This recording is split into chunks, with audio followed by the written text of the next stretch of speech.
Ciao, sono Michele Righetti. Oggi facciamo la lezione numero 16 di Bach. Vediamo quindi il 16° brano della raccolta dei 24 pezzi dal libro di Anna Magdalena.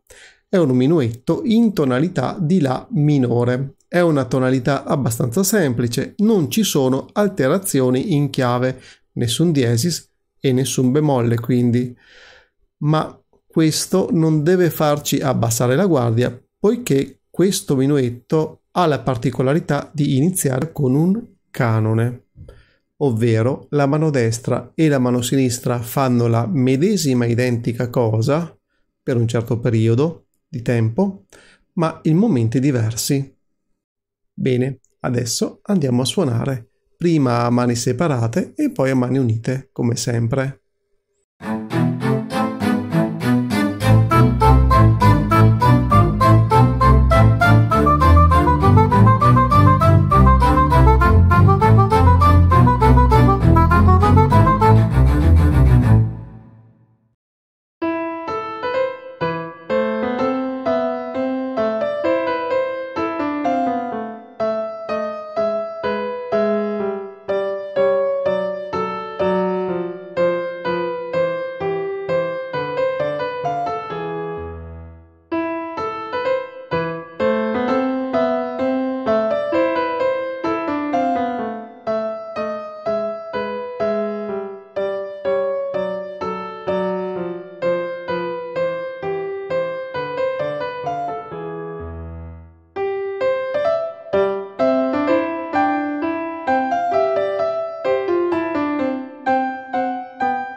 Se ti è piaciuto questo video lascia un like ed iscriviti al canale.